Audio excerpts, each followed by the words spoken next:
प्रिय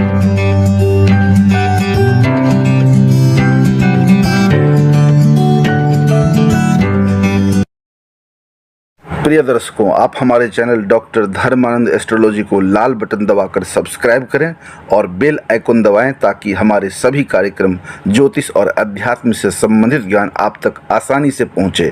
साथ ही वीडियो को अंत तक देखें और लाइक, कमेंट, शेयर करना न भूलें। धन्यवाद। ओम श्री गुरु चरण कमलेभ्यो नमः। नमस्कार, मैं डॉक्टर धर्मानंद ठाकुर बात करता हूँ वट सावित्री व्रत के बारे में। विवाहित सौभाग्यवती स्त्रियों के लिए सर्वाधिक प्रचलित सर्वोत्तम व्रत वट सावित्री व्रत है। यह व्रत ज्येष्ठ मास कृष्ण पक्ष की अमावस्या तिथि को मनाई जाती है। यह व्रत कथा इस प्रकार है। भद्र देश के एक राजा हुए जिनका नाम अश्वपति था। राजा अश्वपति को कोई संतान नहीं थी। राजा अश्वपति संतान प्राप्ति के लिए मंत्रोच्चारण के साथ प्रतिदिन पूजन और हवन की आहुतियाँ माता सावित्री देवी को अर्पित करते थे। इस तरह से पूजन और हवन का क्रम लगातार राजा 18 वर्षों तक किए। इसके बाद सावित्री देवी प्रकट होकर राजा अश्वपति को वर दिया, राजन, तुम्हें एक तेजस्वी कन्या की प्राप्ति होगी। सावित्री देवी की कृपा से राजा के घर में कन्या का जन्म होने के कारण उनका नाम सावित्री रखा गया। कन्या बड़ी होकर रूपवती और सुयोग्य हुई। पिता सावित्री के लिए वर खोजने पर योग्य वर नहीं मिलने के कारण स्वयं सावित्री को योग्य वर खोजने के लिए स्वयंवर हेतु तपोवन में भेज दिया।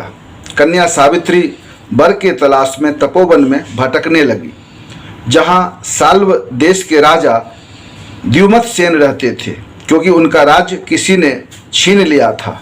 उनके पुत्र सत्यवान को देखकर सावित्री ने पति के रूप में उनका वरण किया। ऋषि नारद जी को जब यह बात पता चली तो वह राजा अश्वपति के पास पहुँचे और कहा कि हे राजन, यह आप क्या कर रहे हैं? सत्यवान गुणवान है, धर्मात्मा है, बलवान भी है, सुंदर है, पर उनकी आयु बहुत छोटी है, वह अल्पायु हैं। 1 वर्ष के बाद ही उनकी मृत्यु हो जाएगी। ऋषिराज नारद की बात सुनकर राजा अश्वपति घोर चिंता में डूब गए। सावित्री ने उनसे चिंता की कारण पूछा तो राजन ने कहा कि पुत्री, तूने जिन राजकुमार को वर के रूप में चुना है वह अल्पायु हैं।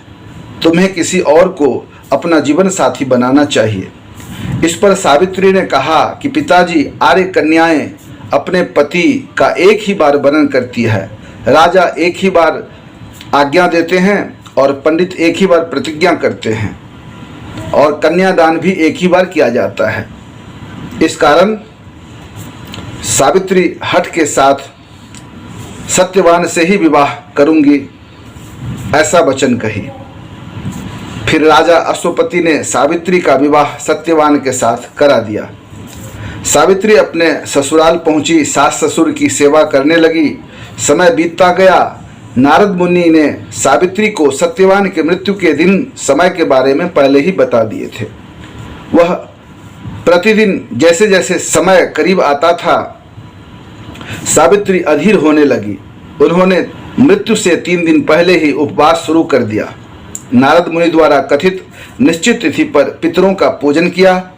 हर दिन की तरह सत्यवान उस दिन भी लकड़ी काटने जंगल चले गए और साथ में सावित्री भी गई। सत्यवान एक पेड़ के ऊपर चढ़ गए, तभी उसके सिर में तेज से दर्द शुरू हुआ। दर्द से व्याकुल सत्यवान पेड़ से नीचे उतर गए। सावित्री अपने भविष्य समझ गई। सत्यवान के सिर को गोद में रखकर सावित्री सत्यवान के सिर को सहलाने लगी। तभी वहां यमराज आते हैं और यमराज को आते दिख सावित्री समझ गई और यमराज सत्यवान के प्राण को लेकर अपने साथ जाने लगे। सावित्री ही उनके पीछे पीछे चल पड़ी।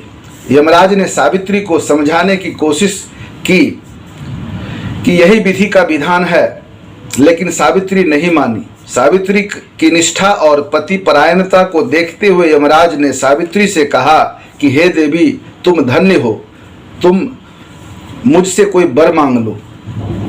और वरदान मांगने को यमराज ने सावित्री से कहा।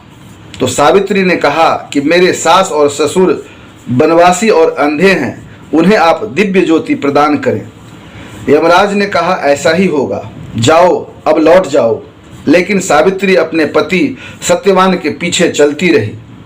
यमराज ने कहा कि हे देवी तुम वापस जाओ। सावित्री ने कहा भगवान मुझे अपने पति के पीछे चलने में कोई परेशानी नहीं है, पति के पीछे चलना मेरा कर्तव्य है। यह सुनकर यमराज ने सावित्री को कहा तुम धन्य हो, एक और वर मांगो।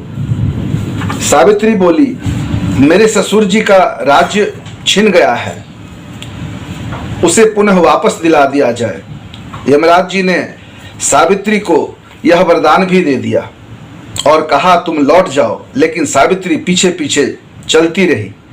यमराज ने सावित्री को तीसरा वर मांगने को कहा। इस पर सावित्री ने 100 संतानें और सौभाग्यवती रहने का वर मांगा। यमराज ने इसका वर भी सावित्री को दे दिया। सावित्री ने यमराज से कहा कि हे प्रभु मैं एक पतिव्रता स्त्री हूँ, आपने मुझे पुत्रवती होने का वरदान दिया है। यह सुनकर यमराज को सत्यवान के प्राण को छोड़ने पड़े।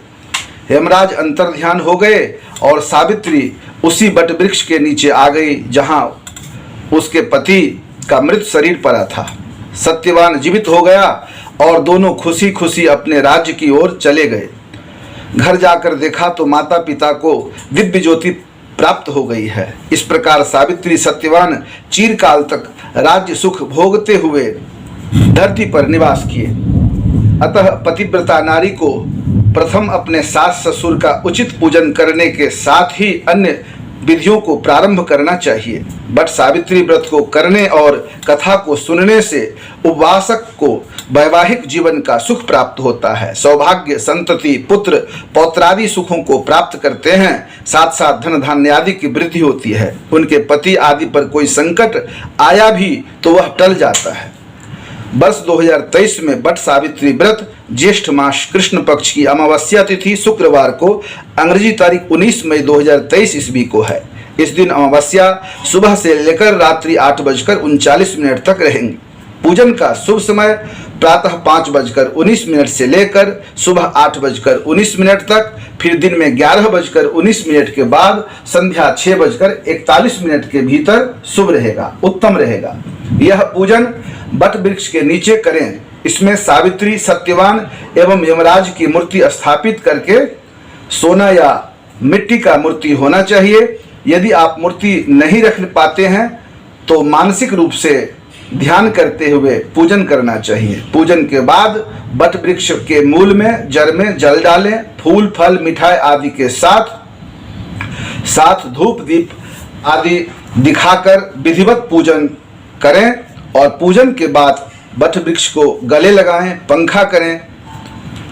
पूजन में प्रसाद जो भोग लगाएंगे वो खीरा, आम, ओकरी अर्थात अंकुरित वस्तु, चना, मूंग, लीची, मिठाई, लावा, दूध आदि के साथ सप्तधान्य, सुवर्ण आदि पूजन में रखें। और पूजन के बाद सभी प्रकार से क्षमा मांगते हुए, प्रार्थना करते हुए सावित्री, सत्यवान, यमराज, पितर आदि से वर मांगे, उनको प्रणाम करें। फिर पूजन में व्यवहार किए गए सभी वस्तु ब्राह्मणों को दान में अर्पित करें। ब्राह्मणों को दान देने का मंत्र इस प्रकार है। मंत्र सावित्रियम मया दत्ता सौहिरण्या महासती ब्राह्मणः प्रीतनार्थाय ब्राह्मणः प्रतिगृह्यताम। इस मंत्र को पढ़कर दान सामग्री उत्सर्ग करके ब्राह्मणों को प्रसन्न मन से श्रद्धा भक्ति के साथ दान देना चाहिए। आप लोगों ने समय दिया, फिर किसी न किसी विषय को लेकर आप लोगों के सामने उपस्थित होऊंगा। ये वीडियो आप लोगों को अच्छा लगे तो लाइक करें, कमेंट करें, शेयर करें, सब्सक्राइब करें। समय देने के लिए बहुत बहुत धन्यवाद। नमस्कार।